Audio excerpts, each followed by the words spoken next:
വൈകുന്നേരമായ ഒരു ചായ അത് നിർബന്ധ. ഈ നട്ടപ്പൊഴി വെയിലത്താണോ ചായ കുടിക്കാൻ പോകുന്നതെന്ന് വിചാരിക്കരുത്. സമയം 5 ആവാറായി.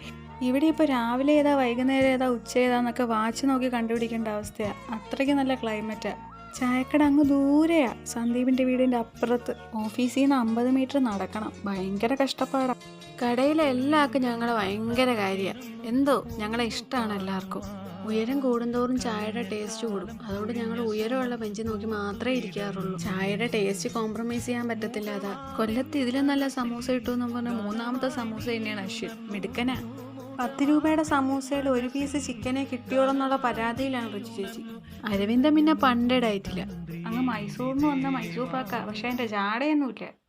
ക്യാമറ ഓണാക്കിയ പോസ്റ്റ് ഒരു വീഡിയോ എടുത്തില്ലെങ്കിൽ പിന്നെ ഒരു സമാധാനമില്ല. എന്തോ വലിയ അസുഖമാണെന്നാ തോന്നുന്നത്. പിന്നെ പേടിക്കണ്ട, ചത്തുവത്തേയുള്ളൂ. എന്തൊക്കെയാണ് ഒരു കൊച്ചു ചായക്കടയിൽ നടക്കുന്നത്. അപ്പം ഇന്നത്തെ ചായ കൂടി കഴിഞ്ഞു. വീട്ടിൽ പോകാൻ സമയമായി. Bye bye.